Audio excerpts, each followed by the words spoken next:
E agora temos o prazer de apresentar o evento Sempre um Papo, com Jefferson Tenório e mediação de Paula Rangel. Um ótimo encontro a todas e todos.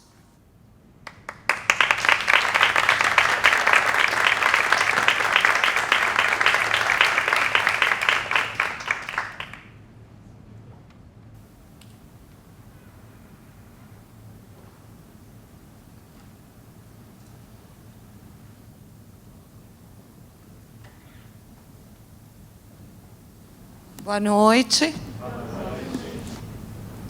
Eu sou a Paula, jornalista. É um prazer voltar a essa casa para fazer Sempre um Papo. Para quem não conhece, um projeto que já tem mais de 36 anos, de incentivo à leitura, de aproximar o escritor do público. E a honra de retomar, né, com esse escritor maravilhoso, que é o Jefferson Tenório, vencedor do Jabuti, do ano passado, com Avesso da Pele. Tenho certeza que vocês já conhecem. Dispensa a apresentação. Lembrando que ele escreveu também O Beijo na Parede e Estela Sem Deus, que vai ser relançado agora, né? Muito obrigado, Jefferson, por você estar conosco mais uma vez. Participou também do Fli Araxá, que é do Sempre um Papo. Que bom estar aqui com você. Obrigado. Uma boa noite a todos, é um prazer estar aqui e uma alegria participar novamente desse projeto tão bonito do Afonso, né? Projeto idealizado pelo Afonso Borges e que já trouxe milhares de escritores para conversar com o público. Bom, Jefferson, eu vi que antes da literatura você optou pela música, influenciado pelo Racionais. O que provocou essa mudança? Por que você achou que seria um músico e hoje é esse grande escritor que todo mundo conhece? Vamos lá nas origens. Na verdade, eu comecei a gostar de música pelo hip hop, né, pelo rap, escutando Racionais. Agora eu soube também que o Eminem vai se apresentar aqui, né? E eu lembro de escutar também o Eminem, enfim. Mas era mais talvez ato intempestivo, juvenil, de achar que eu poderia imitar os Racionais MCs. Eu e mais 3 malucos também, que achavam que a gente conseguia se aproximar do que eles faziam. E na época, nós tentávamos fazer as letras e nos apresentarmos também. Mas o nosso grupo teve uma vida curta de 3 apresentações. E foi suficiente para a gente entender que não era... Pelo menos, eu saí antes, né? Eles continuaram ainda. Mas eu não sabia que o que a gente estava fazendo já era uma espécie de letramento literário, lírico. Ninguém havia dito para a gente que as letras de rap também eram poesia, né? Embora a própria palavra rap já diga isso, né? Mas não era considerado, pelo menos nós não considerávamos como poesia. E ali começou o meu letramento de ritmo, de rimas, prestar atenção nas palavras, né? Então foi ali que começou. E aí depois, já na vida adulta ali, quando eu fiz esse grupo chamado Magma Rap, né, eu tinha 18 anos e eu só fui ler o meu primeiro livro inteiro, um livro literário, aos 23 anos. Um livro de contos do Rubem Fonseca, chamado Feliz Ano Novo. E foi ali que eu me dei conta que a literatura também podia ser aquilo, né? E eu comecei a entender que o que eu já escutava, né, de rap, também era literatura. Então, não estava tão distante, né, o que eu estava fazendo antes, né, com a música, e depois esse meu encontro com a literatura, né. Aí, a partir desse momento, você virou um devorador de livros, né? Quais são, assim, as suas influências iniciais, além desse livro que você citou?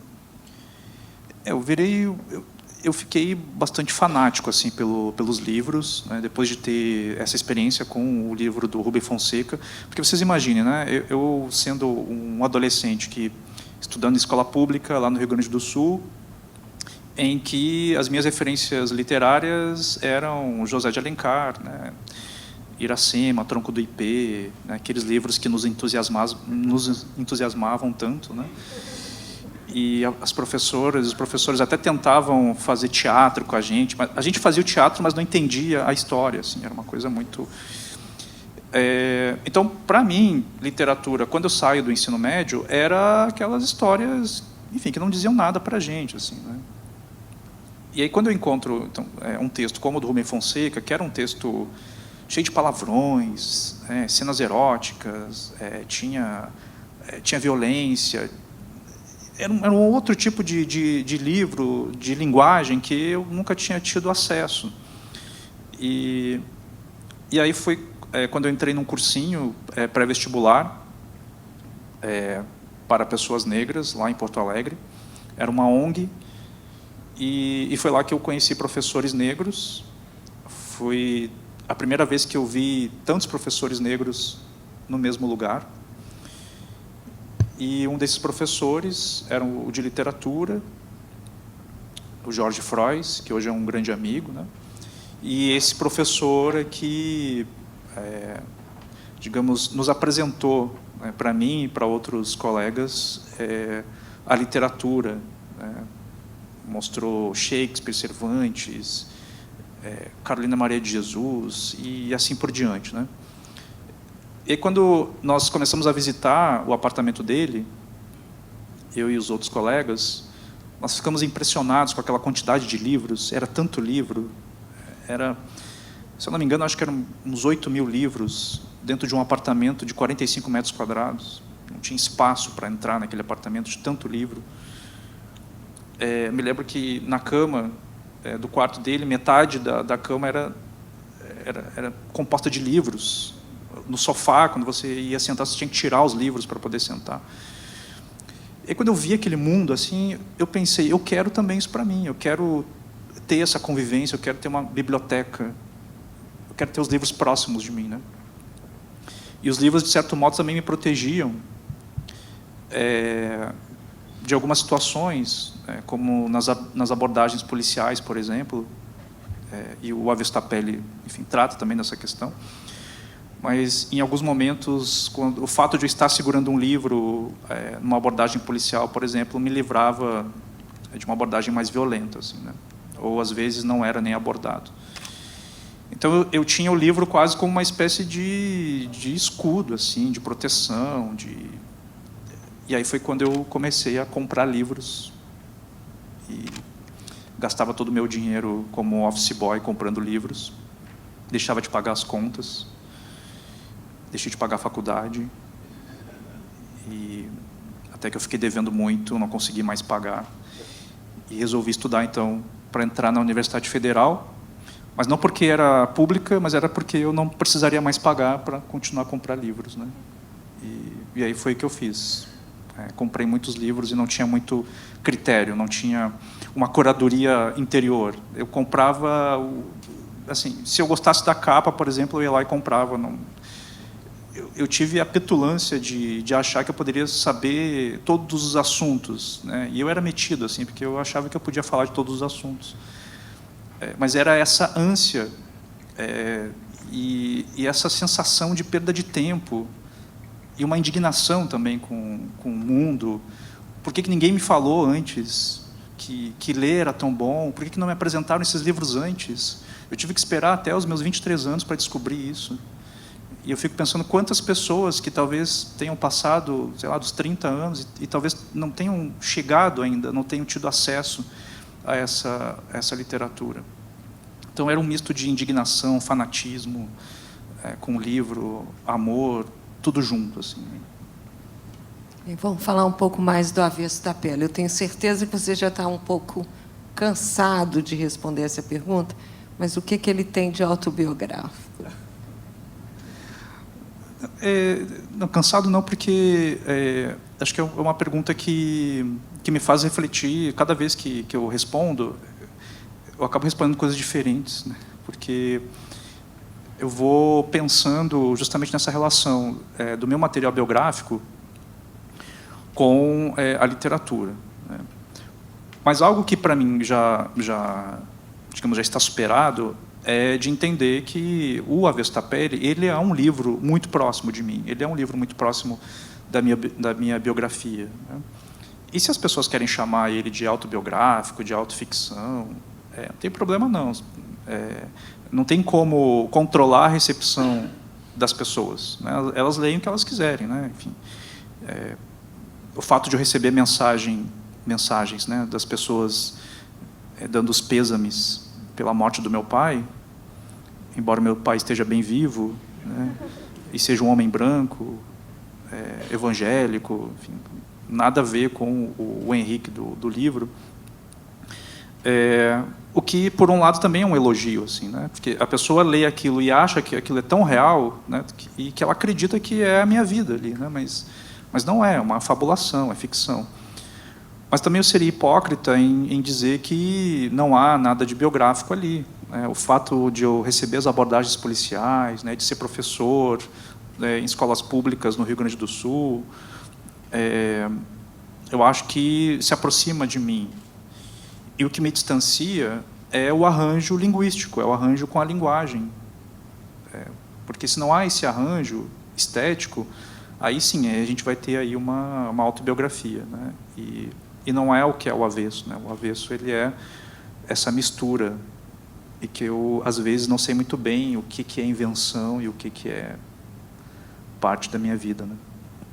Gente, eu queria lembrar que tem um microfone para perguntas. Quem quiser fazer alguma pergunta, só levantar o braço, que alguém leva o microfone até vocês, tá bom? Durante esse nosso papo, é livre, a qualquer momento, só levantar o braço. A gente pode falar que o Avesso da Pele, ele trata também da questão da violência policial, que é uma questão que aumentou, continua no Brasil, persiste, e que passa muito pelo racismo estrutural.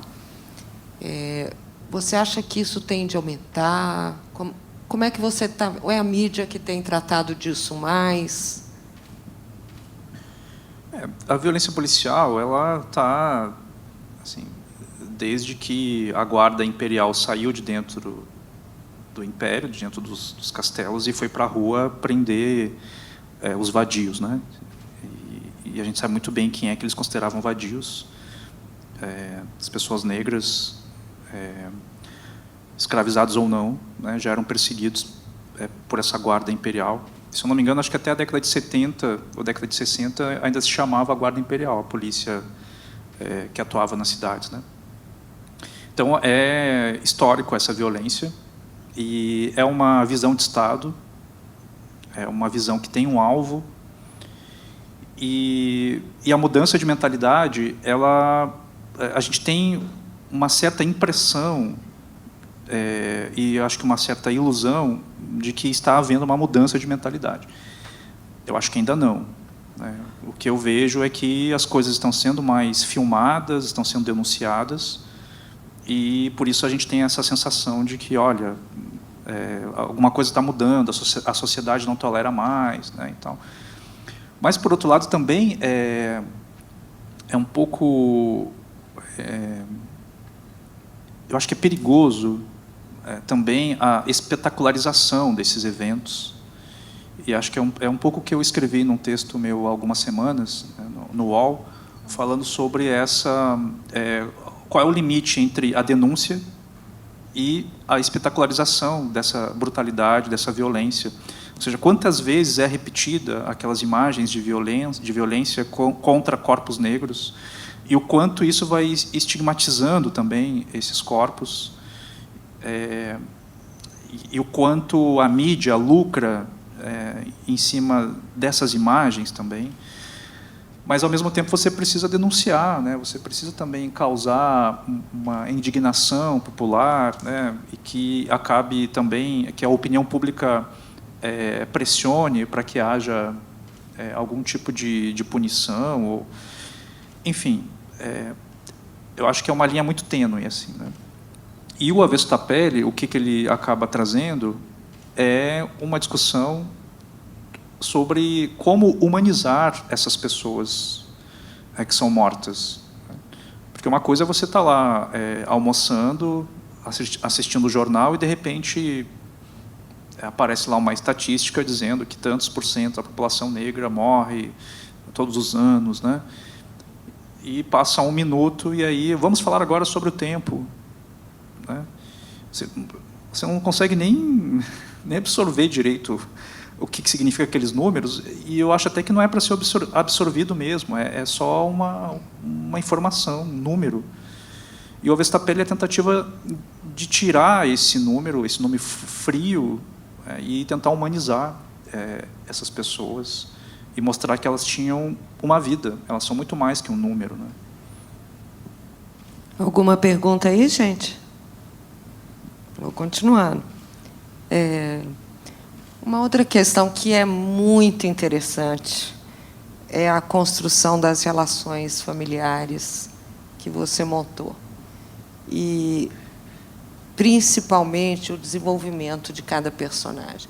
A gente se apaixona por eles, a gente ama, a gente sofre com eles.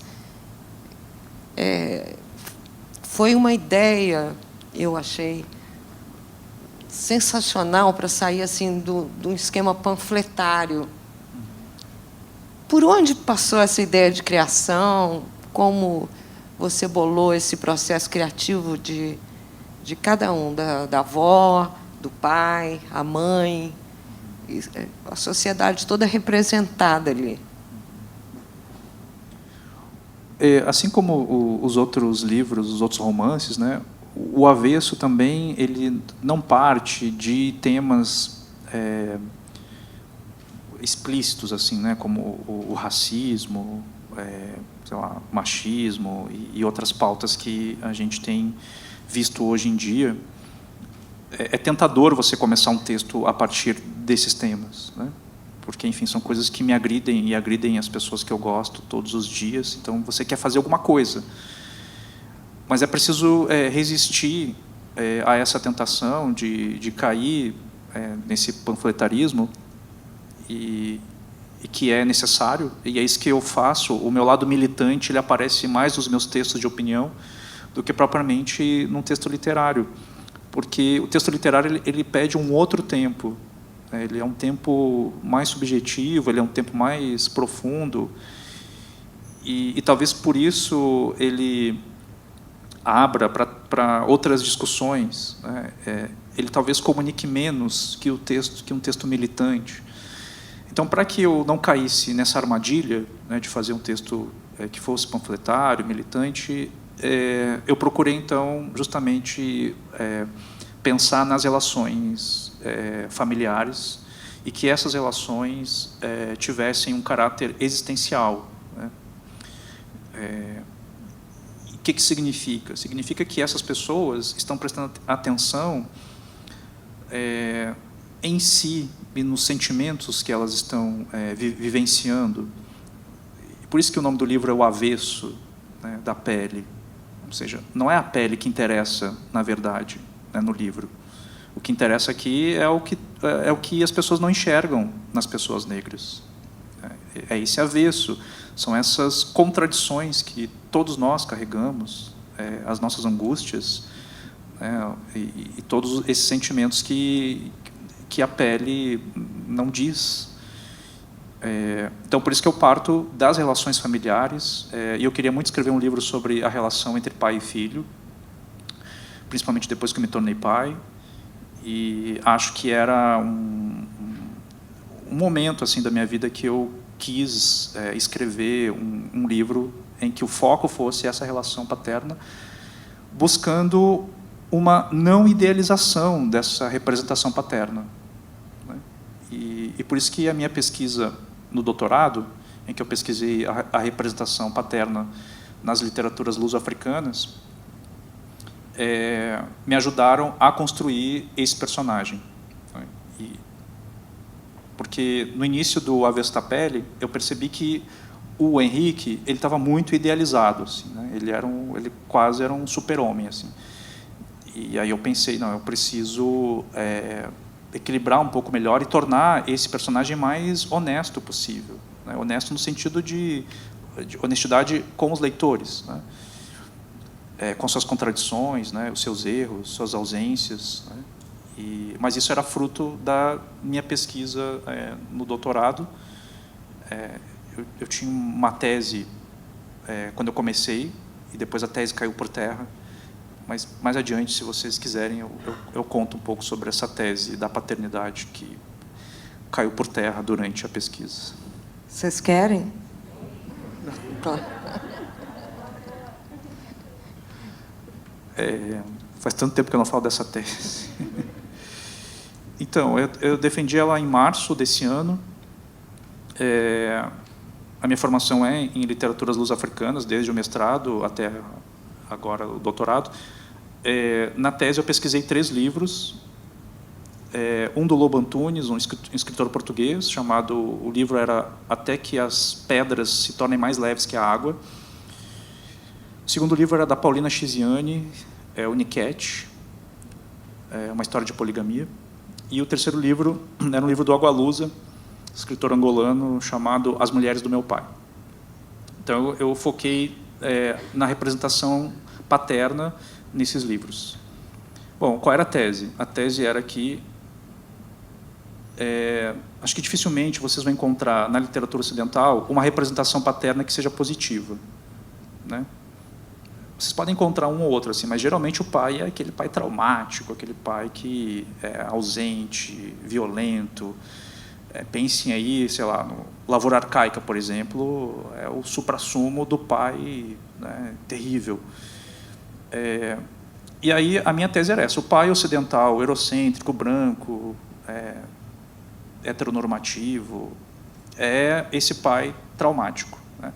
E o pai africano, das comunidades africanas, de países africanos, seria um pai não traumático, seria um pai mais coletivo, ou seja, a sua paternidade era exercida junto com os irmãos, com os outros homens daquela comunidade, e que, na minha visão, seria uma paternidade melhor. Então, eu estava quantificando, né? Eu estava dizendo que essa paternidade aqui é melhor que a paternidade ocidental. Então, eu parti daí.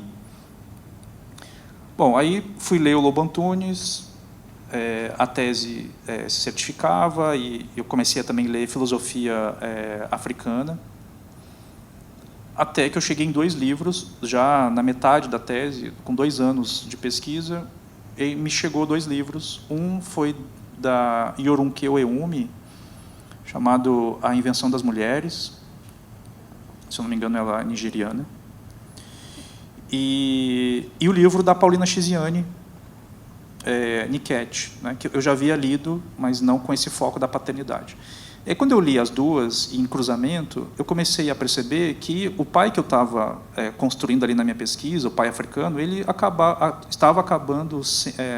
eu estava idealizando esse pai africano, eu estava colocando ele como uma paternidade perfeita, né? Aí eu comecei a entender que no mundo globalizado e com o avanço da modernidade, com a colonialidade que é um processo contínuo, né? Ou seja, a colonização não acabou, porque as nossas mentalidades ainda estão ligadas à colonização.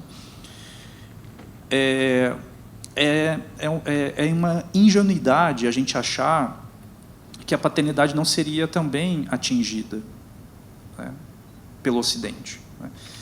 E é o que o livro da Paulina Chiziane mostra, né?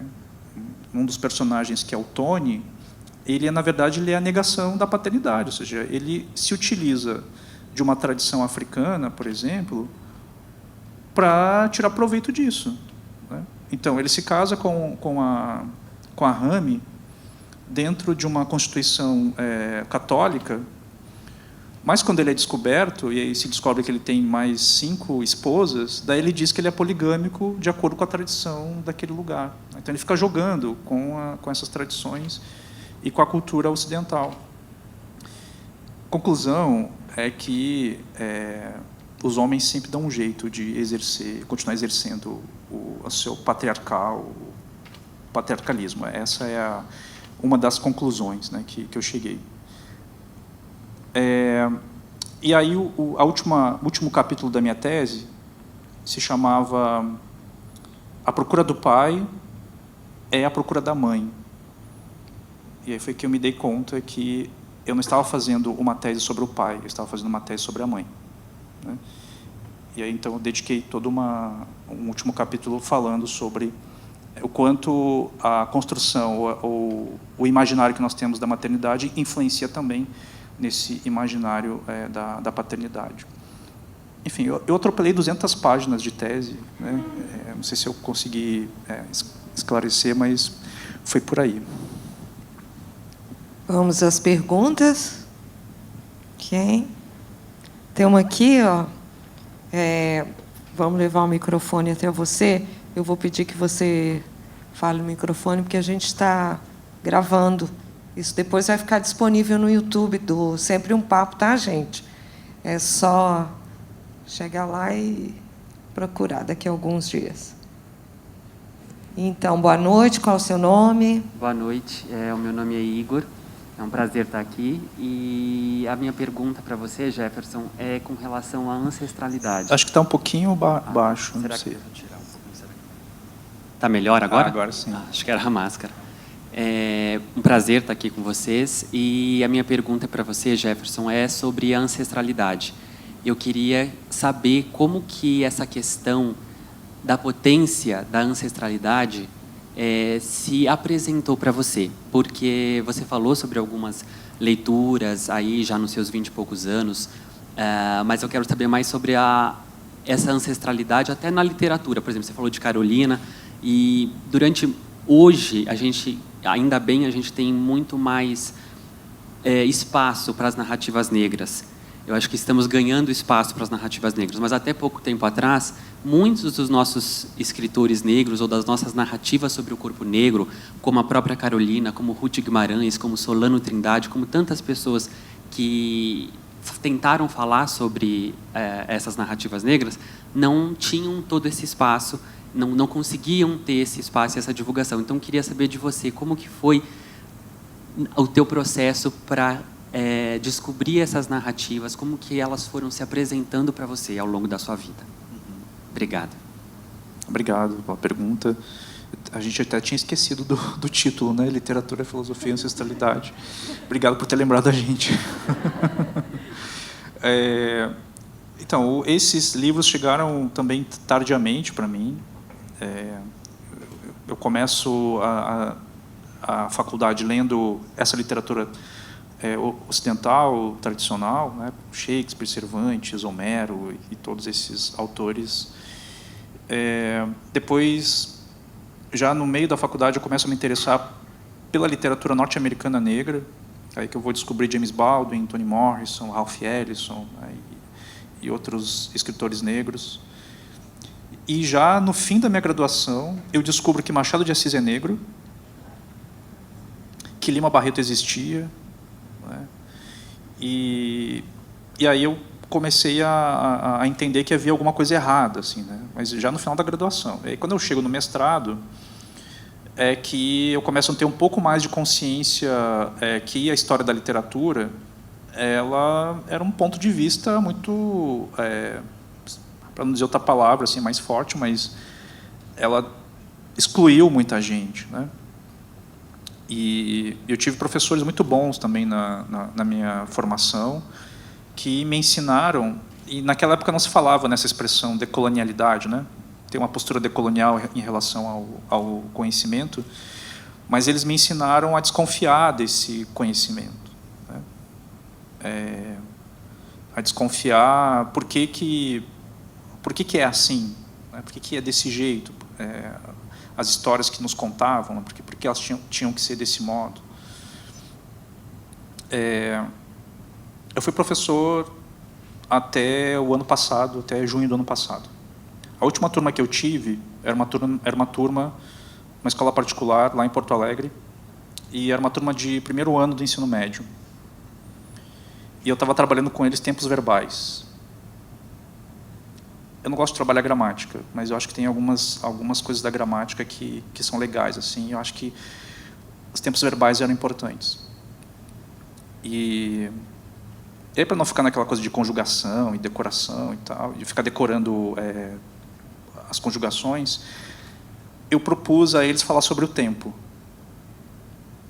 E eu fiz a loucura de levar uns trechos do Em Busca do Tempo Perdido, do Proust, O Caminho de Chuan, né, o primeiro livro, justamente em que ele fala daquela famosa parte do bolinho com chá, vocês sabem, né, da história das madeleines, e que os alunos carinhosamente e debochadamente chamaram de madalenas.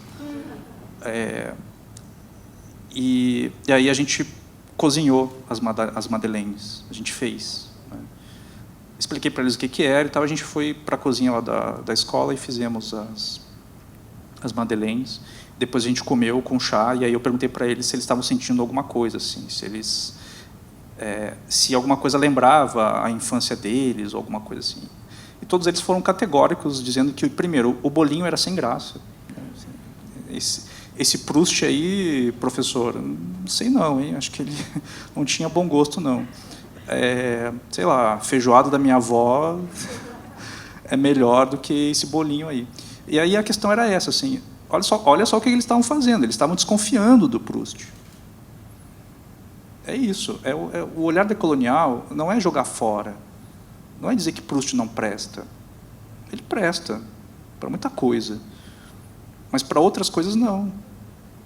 E desconfiar desse conhecimento é importante para depois até a gente concordar com ele, concordar com Proust, né? E daí dizer que a questão não é o bolinho, a questão é a relação afetiva que você tem com um determinado alimento. É isso.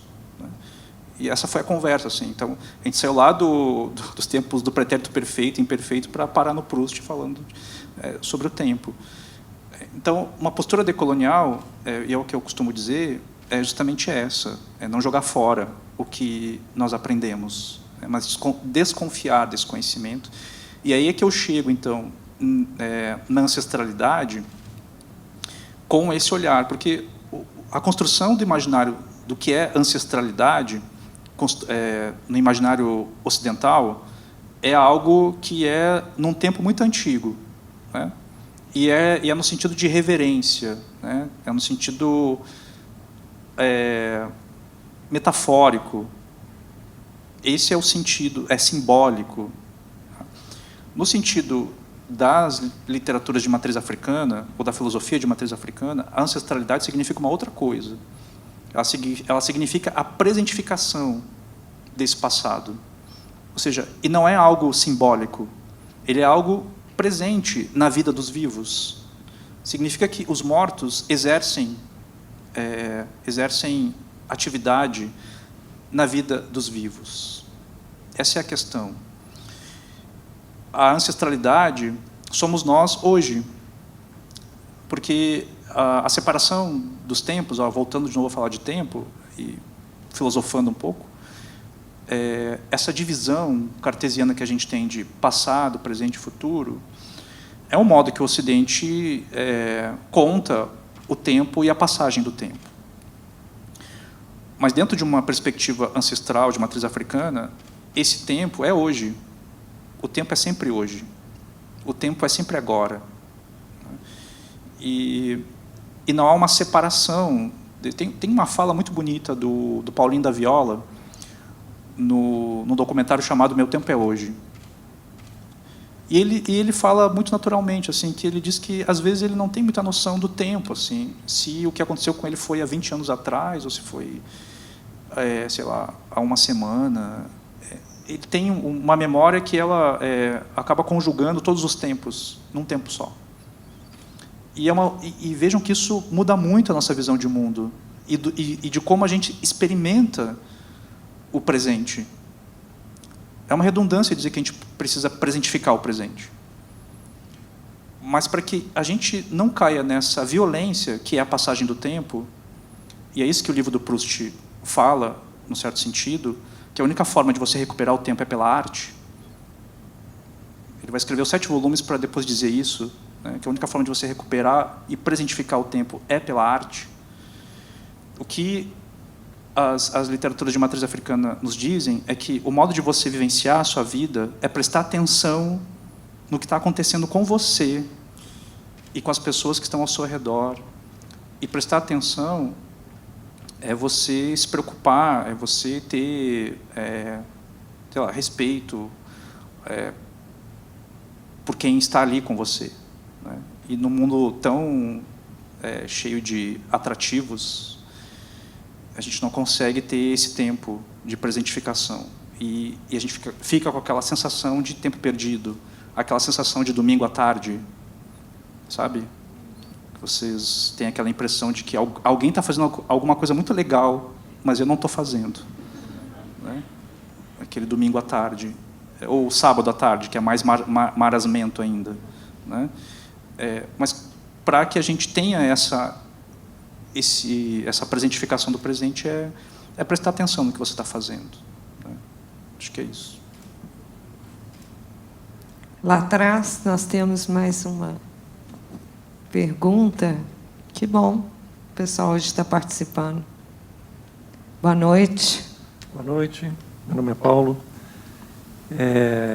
Eu já comentei isso com o Jefferson na sessão de autógrafos da feira do Pacaembu, agora mês passado. Desculpa, não estou conseguindo escutar. Não sei se é por causa da máscara.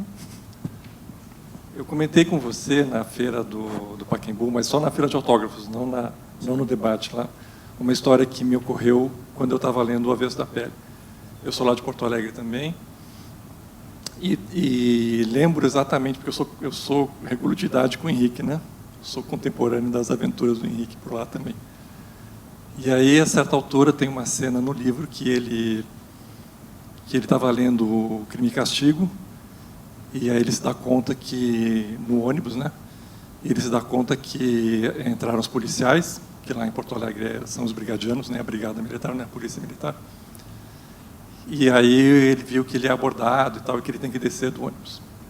E aí tinha um rapaz branco do lado dele, que estava se levantando para ser abordado também, e o policial disse, não precisa, tu não vai.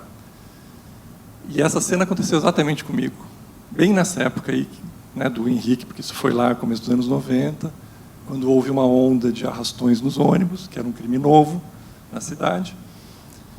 Então era um crime que ainda causava espanto, né, começou a causar espanto, ao contrário das outras, todas as violências que são banalizadas no dia a dia, que a gente incorpora e vai normalizando, cada vez mais, inclusive, né?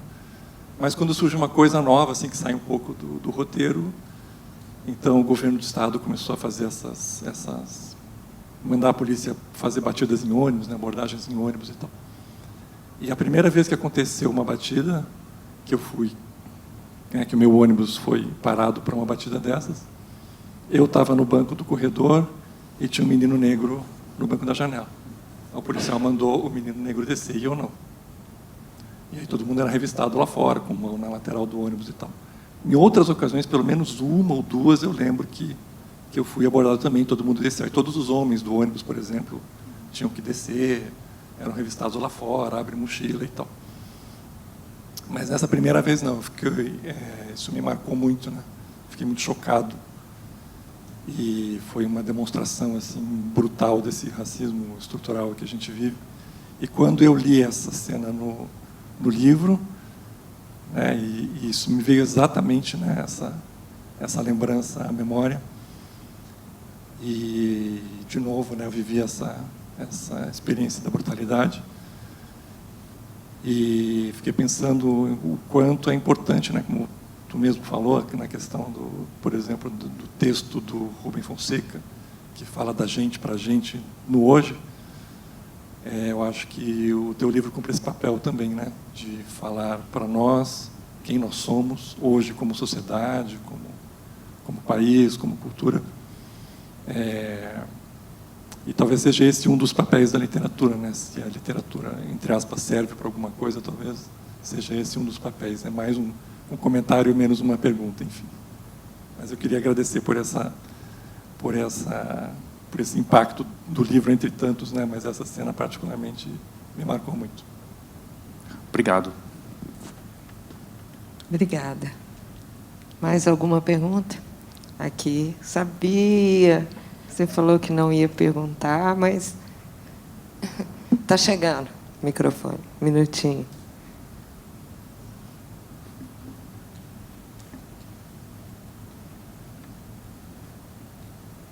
Boa noite. Olá, boa noite. Jefferson, dá para perceber... Qual é o seu nome? Ah, Larissa, desculpa, gente. Fiquei emocionada.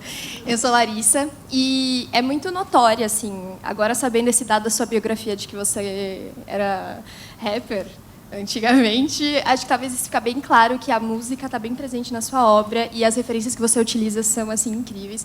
Eu queria que você comentasse um pouco disso, assim, do quanto dessa musicalidade, dessas referências que você tem, dessa literatura que você disse que não identificava isso como literatura, mas que isso é real, né? Muito presente, ainda mais nas pessoas que não têm tanto acesso à literatura clássica, que a universidade, né, enfim, fala. Eu queria que você comentasse um pouco disso, dessa presença da música, assim, da sua obra, e das referências também que você tem.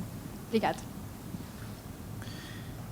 Às vezes, quando as pessoas me perguntam como foi construir o Avesso da Pele, essa estrutura, né, do Avesso, com esse narrador em primeira pessoa, que emula, né, uma segunda pessoa, e em alguns momentos também parece ser em terceira pessoa, né, eu tenho dificuldade assim, para dizer como que foi. Assim, é muito confuso assim, para mim. Mas aí, quando eu volto lá nas minhas referências literárias, e que eu não achava que eram literárias, né, como os Racionais, eu lembro que era quase um mantra, uma música dele, que era Jesus Chorou, não sei se vocês conhecem, né? Não vou lembrar agora da letra, mas se eu pudesse eu leria. Hoje eu acho que o Jefferson vai cantar aqui. Olha fazer um só. show aqui, fazer um show para você. Vai ter show. Só tem que mudar o figurino aqui. Não, que agora me passou um filme na cabeça da vez que eu descobri Beethoven, e na época que eu era rapper, né, e usava todos os apetrechos de um rapper, né, com boné para trás, dois brincos, né, brincos nas duas orelhas, corrente, bermudas. E eu me lembro de ter assistido um filme, e no final desse filme tocou uma música, ou no meio, não me lembro direito. E eu achei tão bonita aquela música que eu fiquei esperando o filme terminar para ver nos créditos se aparecia, né, qual era a música. E aí apareceu lá Sonata ao Luar, né, do Beethoven. E todo final de mês, eu e os meus colegas rappers, né, íamos até uma música de CDs para comprar a base. Enfim, para quem não sabe, a base era só um CD com batidas de rap. E a gente botava a letra em cima, né? Só que esses CDs eles eram caros na época. E, enfim, era todo mundo ferrado, né? Ninguém tinha dinheiro para ficar comprando esses CDs, mas a gente juntava um dinheirinho e ia lá e comprava uns 2 ou 3 CDs. E eu cheguei na loja, fui atrás das bases, e aí cheguei para o vendedor e perguntei para ele: vocês têm Beethoven? E aí o cara ficou me olhando assim da cabeça aos pés, assim, né? E disse assim: você quer música clássica? E eu disse: não, eu quero Beethoven. Aí foi que eu descobri que tinha música clássica, né? Porque, enfim, tinha 18 anos, não sabia que existia. E aí ele gritou lá: fulana, mostra aí as músicas clássicas aqui pro rapaz aqui. Aí eu fui lá pro fundo da loja. Naquela época você podia escutar um trechinho da música, né, nos fones. E eu fiquei escutando até achar o CD, né, que tinha essa música. Eu pensei, eu vou levar, né? Enfim, as outras músicas eu não gostei, né, a Quinta Sinfonia, a Nona Sinfonia não me diziam nada, assim, mas o Sonata ao Luar, que é uma música super deprê, não sei se vocês já escutaram, né? Mas ela era meio deprimida, assim, e eu gostava de umas músicas deprimidas, assim, né? E aí cheguei, peguei o CD, e o CD acho que custava 3 vezes mais que os de base. Aí chegamos no caixa, deixei os meninos passarem primeiro, né? Cada um com seu CD de base. Daqui a pouco eles olharam para o meu assim e perguntaram: meu, o que é isso aí? E eu disse: é Beethoven. E eles: é rap? E eu disse: mais ou menos. E aí um deles pegou assim e falou: meu, isso aqui não é rap. Meu, guarda isso aí e pega um CD de base. O que a gente vai fazer com isso aí, cara? Eu disse: não, mas, enfim, eu gostei. Né? E eles disseram: tá, mas o dinheiro é nosso. Aí, naquele momento, eu disse: não, o dinheiro é meu também. E aí começou aquela discussão. Eu levei o Beethoven, paguei, enfim, a mais, né? Mas quando chegou na rua, na frente da loja, foi ali que terminou o grupo. Foi exatamente naquele dia ali acabou. Então, assim, o Beethoven, ele é o culpado por eu não ser rapper hoje. Ainda bem. E aí então eu entendi naquele momento ali que eu podia gostar do Beethoven, podia gostar também dos Racionais, não tinha problema nenhum nisso, né? E aos poucos essas referências musicais começaram a vir. Muito da minha mãe também. A minha mãe, ela sempre dizia, a gente não escutava muito música clássica em casa, né? Mas ela falava alguns nomes assim, né? Eu me lembro de ela falando que era bom escutar Beethoven, nossa, Chopin é maravilhoso, mas ela nunca escutava. Eu não lembro de ela estar escutando isso. Mas a parte do samba, né, por exemplo, Bezerra da Silva, Zeca Pagodinho, os originais do samba, parte do alto, Ney Matogrosso. Eu achava muito esquisito, muito estranho as apresentações do Ney Matogrosso, as capas dos discos, né? E eu me lembro da minha mãe cantando e dançando, meio que imitando o Ney Matogrosso, sabe? Então vem um pouco daí, assim, essas referências musicais. E aí depois, quando eu entro na vida adulta, aí eu começo a ter uma curadoria assim de mim mesmo, assim, e buscando outras referências. E aparece aí no Avesta Pele, desde Chico César, com a Sarrariene, né, que é uma personagem, mas é uma música também de Chico César, Itamar Assunção, Luiz Melodia, Miles Davis, e assim por diante, né, que acabaram se tornando as minhas referências musicais e que dialogam com a história. A ideia era essa, né, era colocar gostos musicais, mas também que essas músicas dialogassem com as histórias. E não é porque todos eles são músicos negros, é que foi uma coincidência. Assim como é uma coincidência que em livros de autores brancos só apareçam referências brancas. As minhas referências aqui dos músicos são todos negros, mas porque, enfim, fazem parte do meu repertório. Boa noite. Tudo Boa bom? noite, Jefferson. Muito obrigada, né, pela sua presença, essas histórias maravilhosas que você está nos presenteando hoje. Meu nome é Maria Lúcia. Eu queria fazer aqui uma reflexão com você, né? Recentemente eu assisti o filme do Dr. Gama e uma das observações que eu ouvi, né, que ensinar o negro a ler naquele momento era crime, né? Nós só temos, né, 134 anos de abolição, ainda é muito pouco, né, para reaver, né, todo esse débito de conhecimento e de cultura aí do passado. Semana passada, se não me engano, recentemente, né, esteve aqui também, né, o Ailton Krenak, falando sobre também a literatura, o conhecimento. Também outro dia assisti a entrevista do Daniel Munduruku, que também falando sobre o poder, né, da literatura, do conhecimento, que está trazendo também a visibilidade, né, para os povos originários e dando a oportunidade das pessoas, dos brancos e todos os não brancos, negros, pardos, né, e todas as culturas, apoiar também, né, todo esse movimento e dando essa visibilidade de ajuda.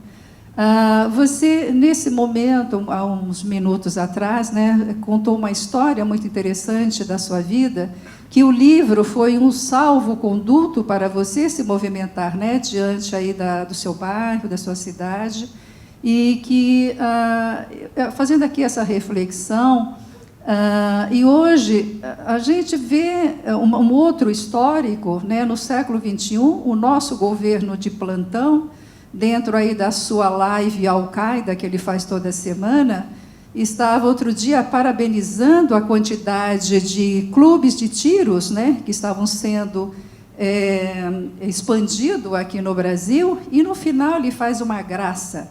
Se de repente, se eu não ganhar, e o futuro, né, presidente que vier, vai querer transformar, né, os clubes de tiro em biblioteca. Então, eu queria deixar aqui, né, essa reflexão para você, né, como que você, né, enxerga o futuro desse instrumento de transformação que é o conhecimento, a literatura, o que isso traz realmente, né, de transformação, né, principalmente para todo esse preconceito estrutural que nós estamos vivenciando. Se você enxerga alguma possibilidade de futuro que, através do conhecimento, da literatura, nós podemos fazer aqui essa nova abolição, né? Porque, na realidade, essa abolição ainda não foi feita, ainda temos um débito muito grande. Então, é isso que eu gostaria, né, de ouvir de você, essa reflexão. E obrigada, viu, por essa oportunidade de estar aqui com você. Eu acho que o começo dessa nova abolição pode ser a partir de outubro, o voto secreto, né? Mas eu acho que tem que começar por aí, né? E além disso, também a gente entender que para que as pessoas tenham acesso ao conhecimento, aos bens culturais, né, e aos livros, o caminho é bem mais longo, né? Eu não tenho uma visão assim muito positiva assim do futuro nesse sentido, né? Só com todos esses anos aí com esse governo, a gente ainda vai demorar muitos outros anos para reconstituir tudo que foi destruído, né? Mas enquanto houver pessoas passando fome, pessoas que não têm acesso a saneamento básico, que é uma palavra terrível também, né? Ou seja, a pessoa tem acesso ao saneamento básico, né? Que é o mínimo que se espera, né? Não tem acesso a uma boa educação, não tem acesso a bons empregos, né? Moradia. Então, enquanto essas questões ainda continuarem precárias, acho que vai ser muito difícil que a gente consiga ter uma mudança significativa nesse sentido, né? De nós termos mais leitores, pessoas que enfim, têm acesso à cultura. Porque toda vez que a gente não tem um posto de saúde, por exemplo, que não funciona, isso é racismo estrutural, porque a gente sabe quem é que precisa desses lugares. Se a gente não tem uma educação de qualidade, a gente sabe quem é que vai sofrer com isso, né? Embora a gente saiba que há pessoas brancas, pobres, nós não sabemos muito bem que, majoritariamente, são pessoas negras, pobres, e que vão acabar sofrendo com isso. Então, eu sou um pouco pessimista, assim, no sentido de a gente conseguir alguma coisa a curto prazo, né? Mas, se eu não tivesse um pouquinho de esperança, eu não teria escrito o avesso e talvez não estaria aqui, né? Então, a gente precisa ter um pouco de utopia, né, para seguir. Tem uma frase sua que eu pensei, você disse no Fli Araxá, citando Milton Santos, quando ele falou que o país não é democracia, é um ensaio de democracia. Como pode existir a democracia com um racismo tão forte? Aí você foi além, é mais do que um ensaio, né? Você usou uma expressão Sim. sobre isso. Não que eu esteja corrigindo Milton Santos, pelo amor de Deus, mas talvez naquele contexto do Milton Santos ele não imaginasse que nós estaríamos num governo como esse, né? E hoje em dia arrisco a dizer que nós não temos nenhum ensaio, mas a gente tem um rascunho de democracia muito mal feito. É inadmissível que a gente fale em democracia num país que ainda tem racismo. Inadmissível. Isso, a gente não pode falar que existe uma democracia enquanto houver pessoas, né, sendo discriminadas e mortas, né, pelo simples fato de serem pessoas negras. Enfim, eu acho que é isso. Ô, gente, nós estamos para os momentos finais. Perguntas? Uma aqui na frente. Tem mais alguma? A última pergunta, então? Tá bom. Boa noite. Boa noite, eu sou o Wallace. Boa noite a todo mundo. Eu tenho uma pergunta sobre... É mais sobre uma questão de como que você recebe os retornos dos leitores, porque é um livro que fala de muitas experiências de pessoas negras, né? Na página 39, se eu não me engano, tem uma parte que o Henrique ele grita para Juliana, falando assim: não me chama de preto, eu tenho um nome. Queria que você me falasse como que esses retornos que você tem dos leitores, porque eu tenho algumas pessoas que leram no livro, sobretudo pessoas pretas, e as pessoas me diziam assim: ah, nossa, eu chorei tanto lendo esse livro. Como que você recebe esse retorno dos leitores sobre essas vivências pretas? Essa é a minha pergunta.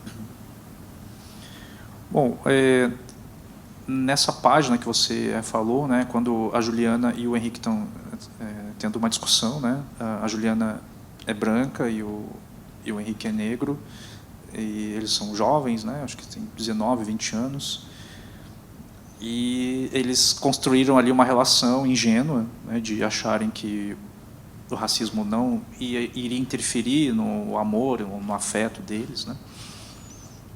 E ele passa a ser o negão da família, né? E é assim que ele é apresentado, esse racismo recreativo.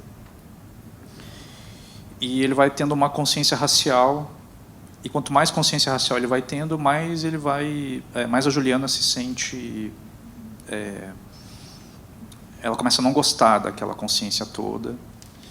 E chega um momento que ela diz que a família dela não é racista, eles só não estudaram o que você estudou, né?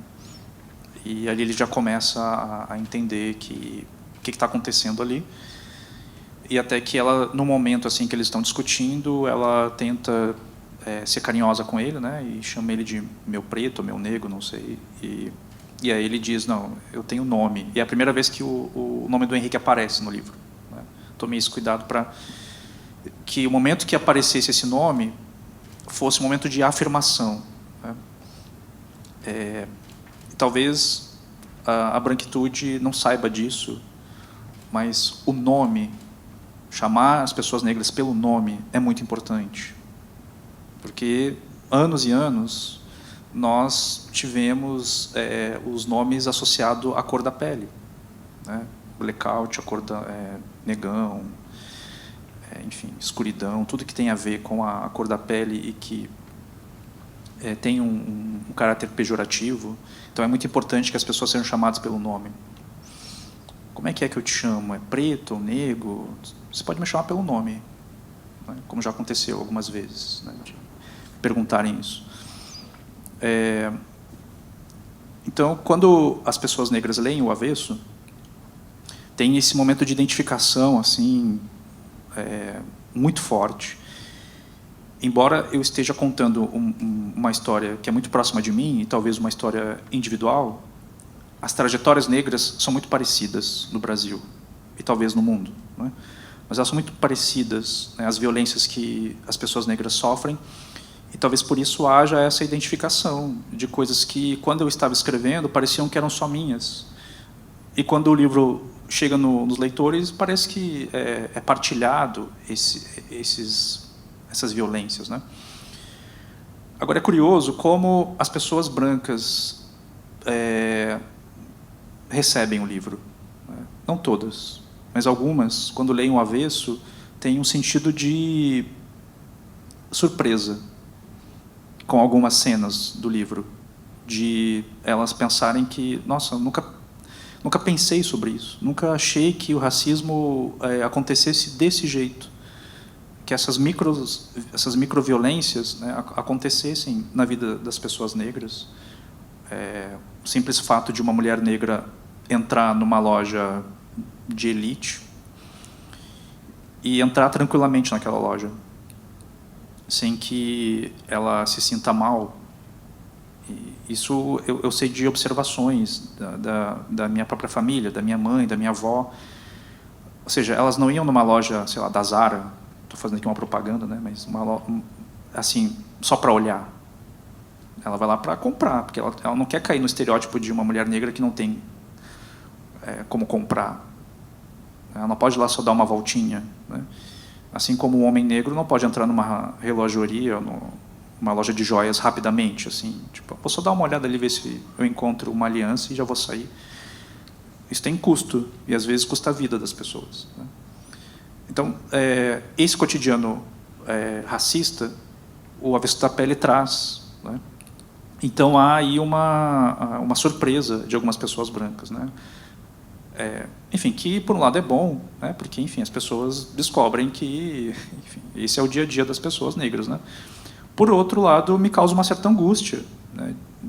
Assim, sei lá, uma pessoa branca que ainda não pensou sobre isso, né, é bastante problemático num país racista como o nosso, né?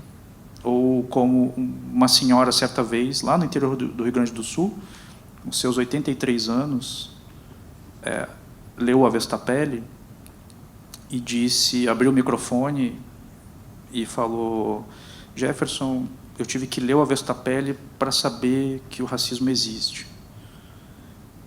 E ela dizia aquilo como um elogio, né?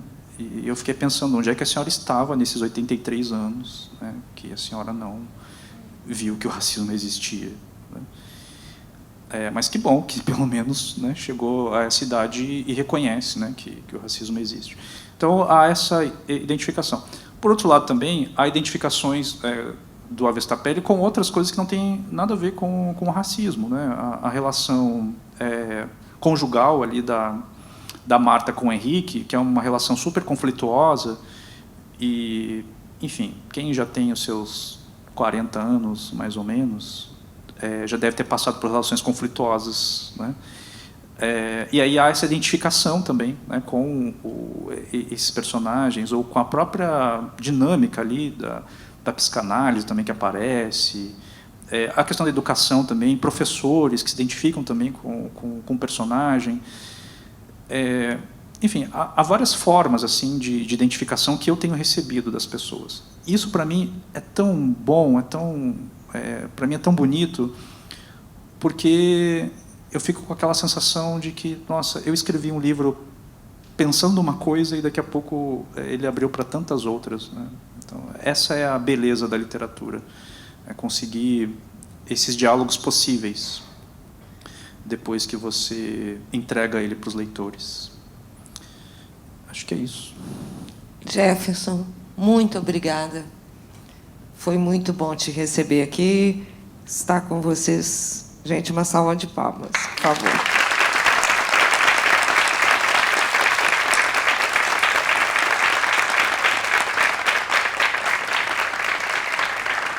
Lembrar aqui que o Avesso da Pele está sendo vendido, o Jefferson vai estar aqui no palco mesmo, para os autógrafos, para quem quiser. Selfie também, é claro, né? E aí todo mundo pode ficar sentado e a equipe aqui do SESC que vai conduzir esse movimento. E quem quiser sair, tranquilo. E fazer um agradecimento à equipe do SESC Vila Mariana, Carol, Ana Paula, obrigada, a equipe técnica, as intérpretes de Libras, Cleude Pereira e a Lília Olá, Companhia das Letras, pelo livro, e dizer que estamos todos ansiosos pelo próximo livro, que vai ser relançado agora, como você informou. Espero que o Sempre um Papo traga você de novo para outros eventos. Também viu? espero. Obrigada. Boa noite, então, gente.